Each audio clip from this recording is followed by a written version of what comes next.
Com 13, 14, assim, quando a gente, né, com 13 anos mais ou menos, melhor. a gente se conheceu legal mesmo, né? Então a gente tinha aquela mania de comprar. Eu comprei o disco do Sepultura, né? Que não era, já era difícil de achar um disco do Sepultura. Eu comprei e aí a gente ficava levando o disco pro colégio para passear com o disco. O disco era tipo uma pasta.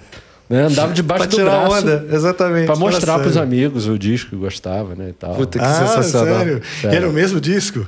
Era o Arise na época. Cada um tinha uma cópia do Arise. Vocês eram tipo os missionários do Arise. Sim. Tinha Testemunha de Jeová de um lado com as Bíblias. A gente pegou aquela... E os dois, cada um com o Arise. A gente pegou aquela época boa do metal, né? E foi a época que vocês também, né, estouraram e tal. Foi os anos 90 ali, né?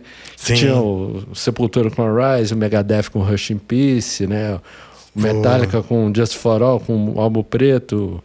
É, e é uma fase ótima do metal. O álbum preto foi a virada no heavy metal, assim, que o heavy metal, o Metallica... Foi popularizado, né, pelo álbum preto. E o Metallica, assim, chacoalhou uma benga, essa é a verdade, pro mundo, assim, tipo assim...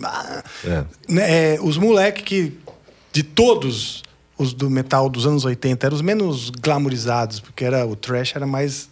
Aquela coisa, né? Não bota nada escrito, não é colorido, não faz balada. E aí os transformadores agressivos, né? Sim. Cara, os caras fizeram assim, ó, tipo, flop. Esse é o mainstream, esse do heavy metal, sabe? Mas foi tudo tudo muito bem pensado para aquele disco, né? Para quem vê o documentário One Year and a Half with Metallica, né? Que é a composição, o documentário falando da composição do álbum preto. Porra, trouxeram o Bob Rock, que era, o cara era a sumidade do Bon Jovi e tudo. Então, foi intencional popularizar o metal. E eles fizeram isso com maestria, cara. Foi um absurdo. E eu conheci o Marco Antônio e todos eles porque eu fazia shows de rock em Petrópolis com uma banda de blues. Ah, legal. E aí, na época, fervilhava o rock. Quantos anos você tinha? Tinha 14. Olha só que insalubre. O cara de 14 anos trabalhando na noite. Então, já era profissional com 14 anos. Produção, verifica o nome desse bar. Exploradores. Não, eram vários. A gente pode começar com o Gucci Choperia, né, lá em Petrópolis. E primeiro foi o bar do Takeshi, lá em Piabetá. E ainda existem esses bares? Não, já era. Bom, o primeiro cachê que eu ganhei foi em URV. Não era nem real ainda. Era o do... Cara, quem é que tava fazendo as URV, pô? Era o Fernando Henrique. A transição foi no... Fernando Henrique era o ministro da Fazenda no governo do Itamar. Sim. Né? Então foi a época que tava aquela transição do Cruzeiro. Você recebeu? Lembra? Era não sei quantos... Eu não lembro quantas URV eu recebi, mas o meu primeiro cachê... Real de valor. Real de valor. Veio antes do real. Antes do real, foi a transição. Eu confundi com o UFIR. É porque... O UFIR foi depois, né? Eu não sei. Eu vou até aí, depois da... Eu lembro que ele fez um show perto da minha casa, né?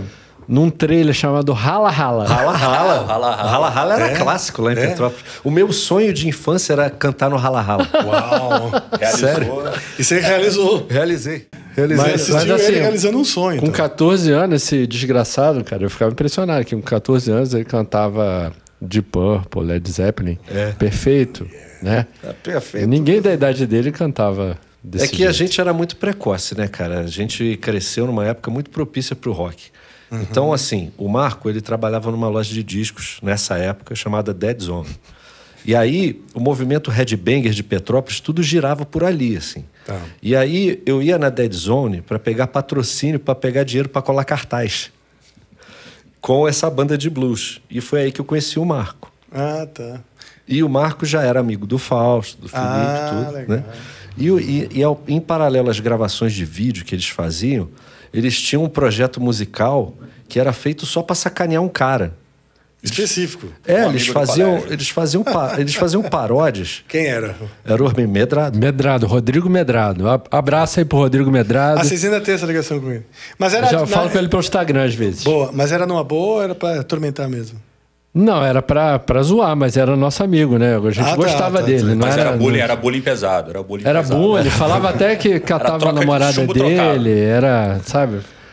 Só que o negócio... Sem nenhum limite. Só que eles não faziam só a música e ficavam tocando pra ele. Eles fizeram fazer paródia também. Tem aquela I Used to Love Her. Levava a sério. I Used to Love Her do Guns N' Roses, né? A gente fez pra namorada dele, que era a Diana, uma namorada que ele arrumou lá. E a música chamava assim: tô penetrando na busanfa dela. Tô penetrando, naquela cadela.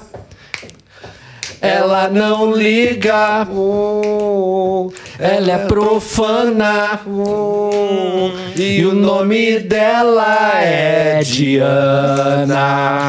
Que bom. E aí, cara, eram várias paródias. Ele curtia. Tinha encarte, tinha tudo. É isso que eu quero saber, se ele se irritava ou ele ria. Não, ele ficava meio sem graça, aí mesmo ria, falava que a gente era filho da puta. Era um misto, entendeu? Era um misto de sensações.